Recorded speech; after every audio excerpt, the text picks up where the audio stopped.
Good morning. Happy class day. I love when I go online and I literally see what I just talked about in class pop up on my timeline. Like that lets me know I'm absolutely in tune. I'm saying what I'm supposed to be saying. So thank you to the Most High and every frequency in the universe that is keeping me in tune. Because lately, how you doing? How's class been going for you? Am I talking too fast? Are things going over your head? Am I not explaining enough?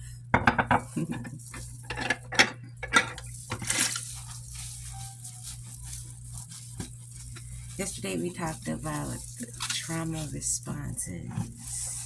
Or not trauma responses. We talked about what your brain does when it is traumatized, right? How your brain reacts sensory-wise, etc. What part shuts down, right? So we talked a lot about awareness, sensory awareness, self-awareness, right? Your emotional awareness, right? Being emotionally aware is very difficult, especially for someone who's had a very traumatic childhood, like the book said yesterday. But that doesn't mean it is impossible to counteract or combat your trigger and trauma responses. It just takes a little more work than the average bear. One of my trauma responses is to do the dishes, actually. When I get so mad, when I get angry, well, first of all, I didn't really have an anger issue before my brain injury, right? Like, I would just deal with anger like everyone else would. It would surface, I would yell or not. You know, if it was an appropriate time for me to yell, I would. If it was inappropriate, you just bottle that anger in until later. Usually you take it out on somebody else. They call you out on it. You apologize. Or, I mean, that happened like, 5-6 times, right? But then I got into theater in high school, you know, and then that was a way for me to channel my anger and stuff. I could write about it. I could dance it out. You know, I could direct that anger somewhere else. That was the very first thing that really stuck with me from theater classes. I can take any emotion I feel and direct it somewhere else. I can change the frequency of that into something else, right? So it's like channel those feelings and pour it into something else. And that's what you need to do to have emotional intelligence, to have spiritual armor. You need to channel those things that you feel and pull it into somewhere else. After my brain injury, it like really messed with my anger and my fuse. My fuse was so fucking short, dude. Like the smallest things would set me off. So then, obviously, I took notice of that and I started working on it. That mental pause, like, I'm mad. Why? Is this inside of my control? Am I mad for something that I did, or am I mad of something that's outside of my control? I'm mad of something that's outside of my control. Oh my gosh, I cannot believe I just killed a fucking spider. I didn't even think about it. I just looked up and seen it and squished it with the damn sponge. Oh my god. I'm so sorry. I didn't mean it. I have spider carcass on my gloves. Anyway. Now there's soap on the dang thing. Oh my gosh. Sorry. I should have killed that spider, y'all. It's wintertime. He needed somewhere to live. Anyway.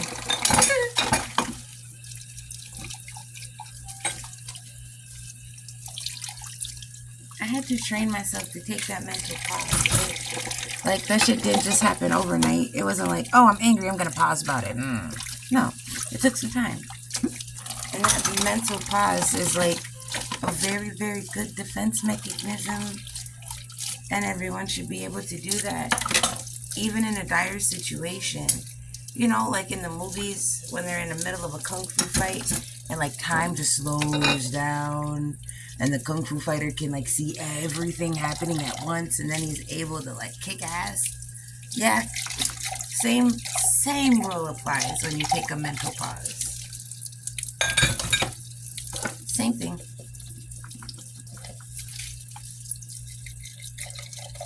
Wow, dude, I'm like a murderer. I mean, damn, dude. No, how long it's been since I've killed a spider, bro? Oh my god, I'm sorry. Feeling bad, feeling bad.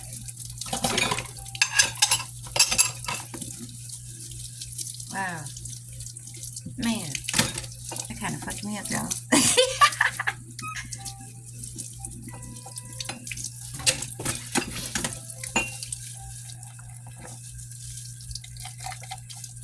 Yeah, so after my brain injury and my like fuse was super short and I just like hot headed all the fucking time, like everything pissed me off.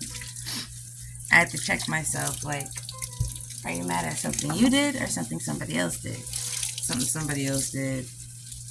Can you do anything about that? Is that something that's inside of your control? If that's not inside of your control, I'm gonna need you to let it go right the fuck down, because it is distracting you and blocking you from what you should be focusing on. So I had to do that. Oh my god, actively do that every single time something happened. Even if it was the smallest little thing that upset me, I'm just like, ooh, that's irritating. Pause. Did you just irritate yourself, or did someone else just irritate you? Is that inside of your control? Is there something you can do to rectify the situation? If not, let it go and move on. And that is a practice. Like, you have to actively do that all day, every day. Like, you can't slip up on you. You cannot fold on you. You cannot give yourself any type of fucking leeway, because us as humans are selfish and we are comfortable. We like our dysfunction. We are comfortable in our dysfunction because it's what we're fucking used to. At some point, you gotta want to be uncomfortable. At some point, you gotta want something more. And more has gotta look like happiness. More has gotta look like mental stability. More has gotta look like a peace of mind. More has gotta look like confidence in yourself.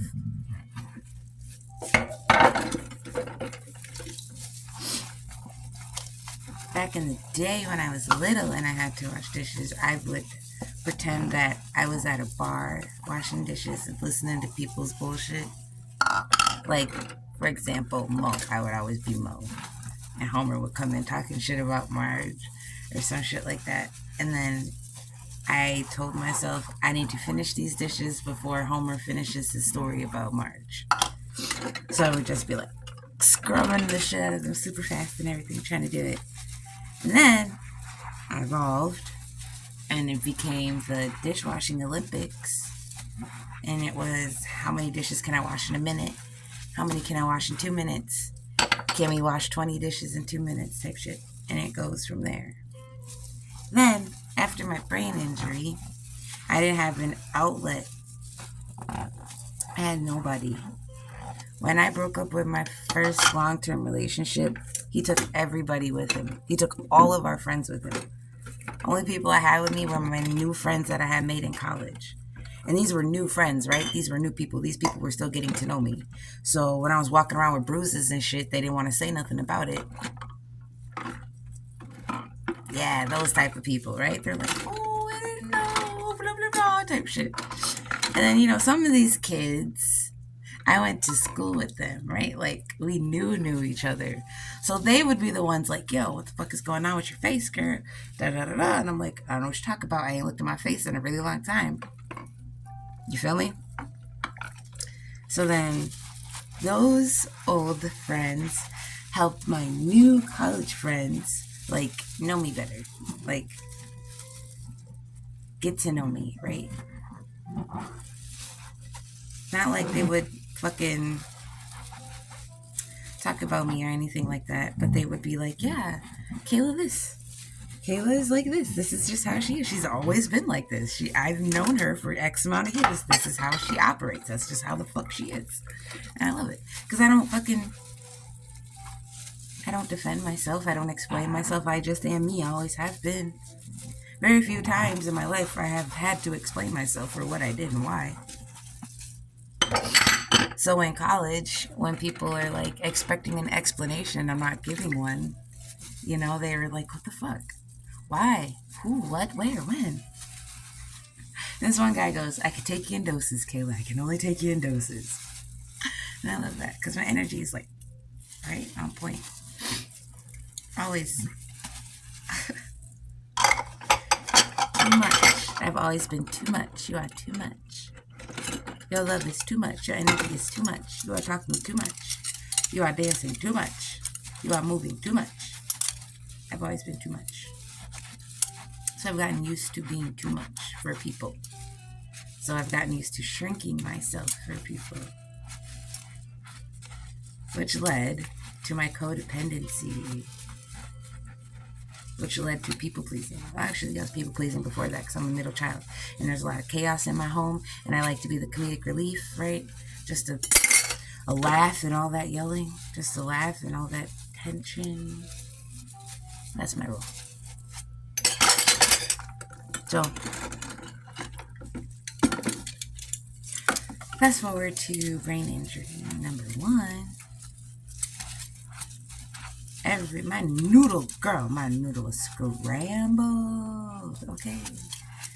I flunked out of college because I could not do my shit. Like, I had a D and an F. Well, the F wasn't my fault. I took a jazz history class that was hybrid, which means it was half online, half in the classroom. So when we took our tests, they were online. And my final exam would not play the music. So I had to guess all my questions. It'd be like, what band is playing and who was the leader of it? And no music would play. So I just literally had to guess. And I failed my fucking exam. And I was so hurt. And I was so salty. And I was like talking to other kids in my class. And they're like, yeah, the same thing happened to me too. I guessed too. Blah, blah, blah. The music wasn't playing the whole time. I'm like, are you fucking kidding me? They're like, yeah, no, I just guessed my way through it. I don't know how I passed. See the fuckery? Yeah. So I just never went back because I was scared. Because I know that my memory retention is off, right? The best way to describe it is my sequence is off. My memory sequence is off. Like the order in which the information is received gets mixed up in my head. And then when I have to go back and, recount it, it's just not there. It's somewhere, it's just not there. It won't pop up until hours later. For example, I was at work one day. I started at the beginning of my shift. And at the beginning of my shift, Lisa told me, you have to go clean out the lockers in the back. I was working at Sky Zone at the time. It's a trampoline park. Lisa's like, you have to go clean out the lockers in the back. Someone forgot their shit in there. Just do it at the end of your shift. I'm like, all right, cool. It was the daytime. I was there for toddler time. So, toddler time's like 9, 10. I didn't leave until 8. And when I left, I didn't clean out the lockers like she said. So the next day, she got mad at me. And I just had to explain to her, like, I have a brain injury, number 1. Number 2, you told me at fucking 9 o'clock in the morning to clean out these lockers when I got off. And you expected me to remember that? You expected me to remember some directions you gave me at 9 o'clock in the morning knowing good and damn well I've just been staring at kids all day, having lukewarm ass conversation. Good job. Oh my God, that flip was amazing. Wow, look at you. You're so good. I'm so proud of you. Like, what? You really expected me to remember? I'm not making excuses. I'm just saying, I thought, personally, that was fucking stupid. Like, for real? You didn't even remind me throughout the day to do it. You just told me that one time to go clean out the fucking employee lockers. Wow. Just wow. So yeah, that's my best example of my brain. Great. Which is normal. That's normal. I feel like that would happen to anyone. without a brain injury. You told me to do something at 9 o'clock in the morning when I got off work, knowing good and damn well I have all this other information coming in, and now you are keeping an attitude because I forgot? You told me that shit 8 hours ago. Anyway, that happens regularly, right? It's not just the 8 hour thing, like it's a half an hour thing. For my birthday, I wanted to go to the arcade bar and I invited my dad, but his ID was expired. I was like, oh, okay, whatever, you know. So we get in the car, we leave, and I call my dad and I'm like, we're on the way. He's like, what are you talking about? I was like, we're on the way, we're leaving, we're coming to get you. He's like, my ID's expired, remember? I was like, oh shit, that's right. He literally just told me that. Not even a half an hour before I hopped in the truck, and I still forgot it. You see what I'm saying? It's like the sequence in way my brain remembers shit. There. So, when I had my first brain injury, or the first concussion, that was just like, oh, your noodles just scrambled. You just gotta give yourself a little bit of time to remember stuff, you know, hour, 2 hours, take mental pauses, meditate, all that good jazz. And then I got another concussion, and another concussion, and another concussion. And then I got dropped on my head, and that's when shit really got fucked up. Because I have 2 soft spots on the crown of my head, just like a baby. And that chunk of my brain that is exposed is like memory retention and what is that right there? It's the back of the prefrontal cortex. So I don't know, there's all these brain names and shit I can't think of right now. But yeah, that part of my brain is exposed. So it affects my sequence, my memory, and my processing capabilities. So I have to adamantly check myself all the time. Not because I emotionally lash out or anything like that, but because the way I remember shit is fucked up. Like I always feel like I'm forgetting something because I know I'm forgetting something. So I'm constantly doing a check with myself like, are you okay? Are you alright? Are you sure? Okay, good. And we go from there. Now with being emotionally reactive in situations, that is what you need to do. You need to be able to pause and check yourself. It sounds tedious, but it really isn't. It sounds like it's a hassle, but it's really not. It's more beneficial to everyone, especially you. Because then you can be like, oh, I'm sorry. I was triggered. My trigger response was this. I apologize if my trigger response affected you negatively. Right? Have some accountability, y'all. Just because you're traumatized and triggered left and right don't mean you get to traumatize and trigger the people around you. It is what it is. No one needs to deal with your emotional baggage but you.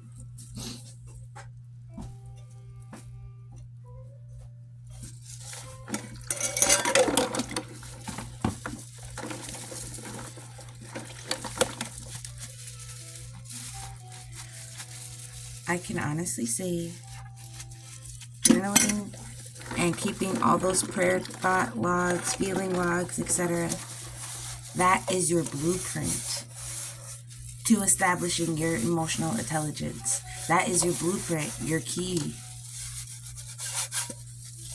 That is going to point you in the correct direction as to what you need to do to better yourself and to strengthen yourself. You cannot half-ass your healing. You cannot half-ass your healing. If you want to half-ass everything else in the world, that's fine. The one thing you should never half-ass is how you take care of yourself, how you treat yourself.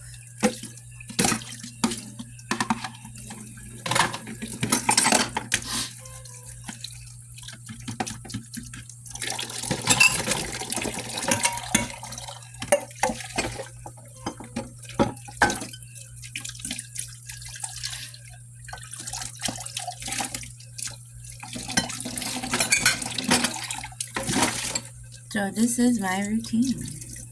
Every morning I wake up, I do the dishes, I make a cup of tea. I say some affirmations. I meditate. I pray. I light some sage. I dance a little bit. I get the energy flowing. I get myself in a positive mindset. I get my chi flowing and direct it somewhere. And then I go about my day.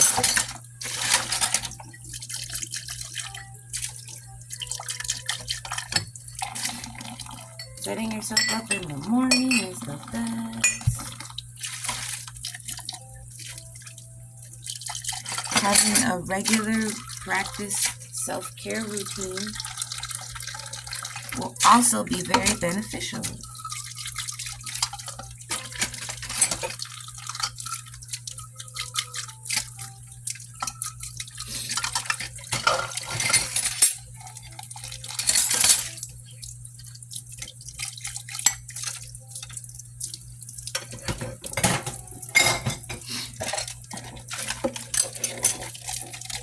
Used to be very destructive. I probably still am. I don't know. I haven't been angry in a long time. But when I would get really angry and lash out, I would go destroy stuff and then clean it up. For example, there's a shelf in the dining room. I would knock everything off the shelf and then clean it up. Just give myself something to do, exert that angry energy. So one day, I was in the fridge and I can't even remember why I got mad. I just remember I got mad at the drawer at the bottom of the refrigerator because it wouldn't close or something like that. So I just started beating it up and just broke it. I started punching and kicking it until it went back into the refrigerator and I broke it.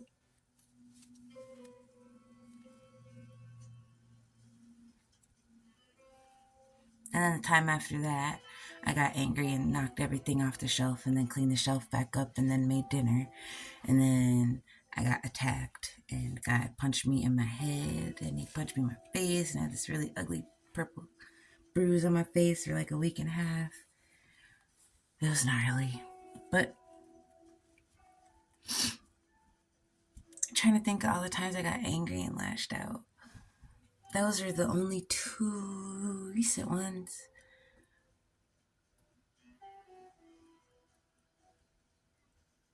I really don't yell at people. I haven't yelled at people in a really long time. I don't have to yell at them. They know that they're wrong. I can just talk at them and tell them, you're wrong. I yell at my little brother every now and then because he's a mess. I can't live in dysfunction and he loves to live in dysfunction. I can't tolerate that shit. Whoa, I almost dropped the phone in the water. I can't tolerate living in dysfunction and he's only 13, so dysfunction is his life, right? He's emotionally dysfunctional, so it's just whatever.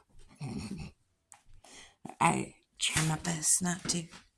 I try my best to pull him out of it. Because he's only 13, right? He doesn't need all that shit. Coopity-da-da.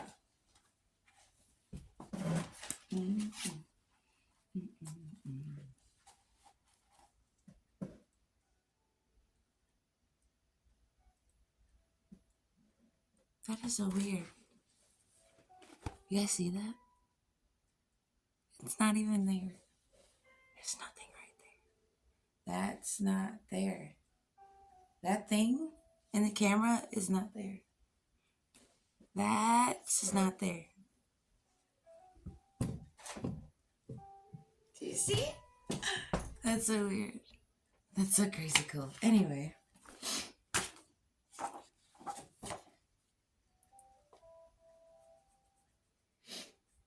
I let go easily and all is well.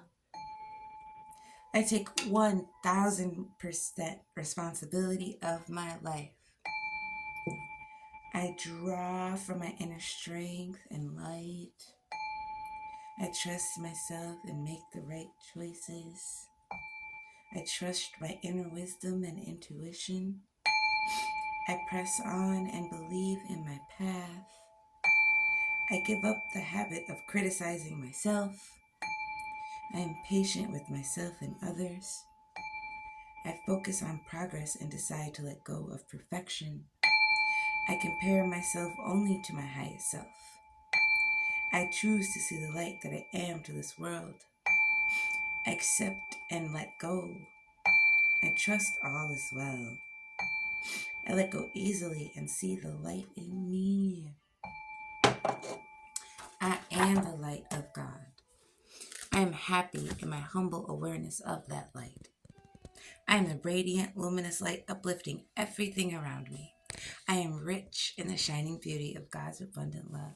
I am blessed by God's amazing grace that transfigures me. I am free and I can succeed because I am a child of God. Lift every voice and sing till earth and heaven ring. Ring with the harmonies of liberty. Let our rejoicing rise high as the listening skies. Let it resound loud as the rolling sea. Sing a song full of the hope that the dark past has taught us. Sing a song full of the hope that the present has brought us. Facing the rising sun of our new day begun. Let us march on till victory is won.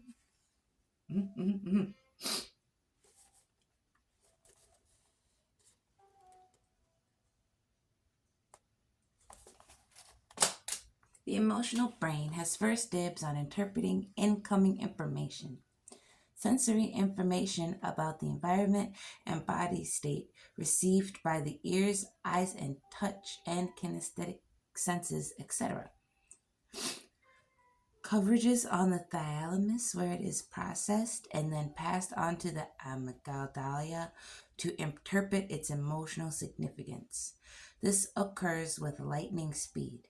If a threat is detected, the amygdala sends messages to the hypothalamus to secrete stress hormones to defend against that threat. The neuroscientist Joseph Ledoux calls this the low road. The second neural pathway, the high road, runs from the thalamus via the hippocampus and arteriocingulate to the prefrontal cortex, the rational brain, for a conscious and much more refined interpretation. This takes several microseconds longer. If the interpretation of threat by the amygdala is too intense, and or the filtering system from the higher areas of the brain are too weak, as often happens in PTSD, people lose control over automatic emergency responses like prolonged, startled, or aggressive outbursts. Information received from the thalamus faster than the frontal lobes do. It decides whether incoming information is a threat to our survival, even before we are consciously aware of the danger. By the time we realize what is happening, our body has already moved on. The amygdala's danger signal triggers releases powerful stress hormones, including adrenaline, which increases the heart rate, breathing, and blood pressure. It prepares us to fight back or run away. Once the danger is past, the body quickly returns to its normal state. But when recovery is blocked, the body is triggered to defend itself, which makes people feel agitated and aroused. This is exactly what happens when you have a trauma response or a trigger response. Your body is triggered to defend itself. Your body is on guard. You're up, right?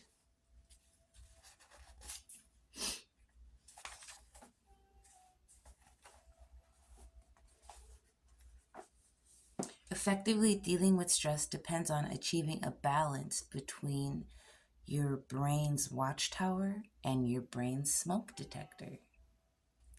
If the amygdala is the smoke detector of the brain, then the prefrontal cortex is the watchtower. If you want to manage your emotions better, your brain gives you two options. You can learn to regulate them from top down or from the bottom up. Knowing the difference between top down and bottom up regulation is central for understanding and treating traumatic stress. Top down regulation involves strengthening the capacity of the prefrontal cortex, the watchtower, to monitor your body's sensations. Mindfulness, meditation, and yoga can help with this. Bottom up regulation involves recalibrating the autonomic nervous system. We can access the autonomic nervous system through breath, movement, or touch. Breathing is one of the few body functions under both conscious and autonomic control. You will explore specific techniques for increasing both top-down and bottom-up regulations, which is exactly what I have been doing with you. We on the same page now. Let me show you the picture.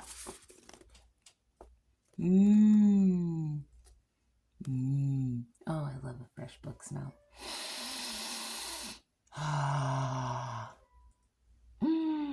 I miss it. I used to sit in the library all the time. Oh my God, I love book smell. Anyway, the amygdala is this little thing right here. That's your prefrontal cortex here. My hole is right here. I have two little dents right there. So a couple of things got janked up when I got dropped on my head.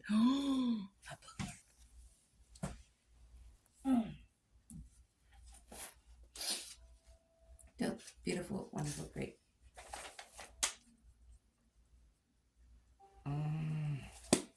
So, why all of that? All of that to say this. Work. Do the work. Do the work. It's not that hard. It won't take you that long. Just do the work. Do the work.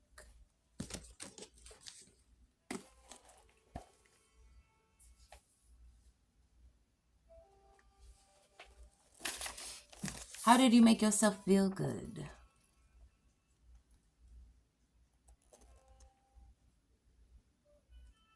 Celebrate 10 achievements from your past month. We'll work on a harmony wheel later, but this was I harmonious in my life? Was I harmonious with my career? Was I harmonious with my relationships? Was I harmonious with my finances? Was I harmonious with my spiritual growth? And the last question I want you to ask yourself is, how do I feel about my progress? How do I stay in the flow? Am I enjoying the journey? All right.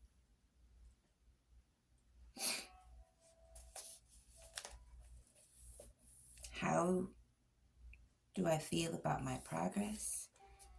How do I stay in the flow? How am I enjoying the journey? Celebrate those top 10 achievements. And then do your harmony wheel. Just make a circle. Make some lines in your circle. And then each triangle is a different category. From the diagram we made the first week. One is spiritual, one is health, one is personal growth, one is finances, one is family, one is career and business. Right? So you put that in your wheel. And then the very center of the wheel would be 1, right? So 1, 2, 3, 4, 5, 6, 7, 8, 9, 10. What number would you give yourself for the alignment? Yeah? Yeah. So it'd be like, I was about a 5. I was halfway aligned with myself in my relationships. So you would fill the triangle halfway up. And it would just go like that. And then when you're done filling everything in, it looked like almost a flower with different shaped flower petals. It's going to look really pretty. Do the work. Commit. Do the work. Commit to yourself and do the work. Keep your thoughts positive because your thoughts become your words. Keep your words positive because your words become your behavior. Keep your behavior positive because your behavior becomes your habits. Keep your habits positive because your habits become your values. And keep your values positive because your values become your destiny. Gandhi said that. A couple of people said that. I've heard someone on Facebook say someone else said that. And I'm like, okay, I believe you. You know, we are all speaking our truth here. If you feel like someone else besides Gandhi said it, someone else besides Gandhi said it. Because I'm sure Gandhi inspired somebody. Okay? Yeah. This is it, yo. I'm so proud of you. Thank you for coming to class. I will see you later.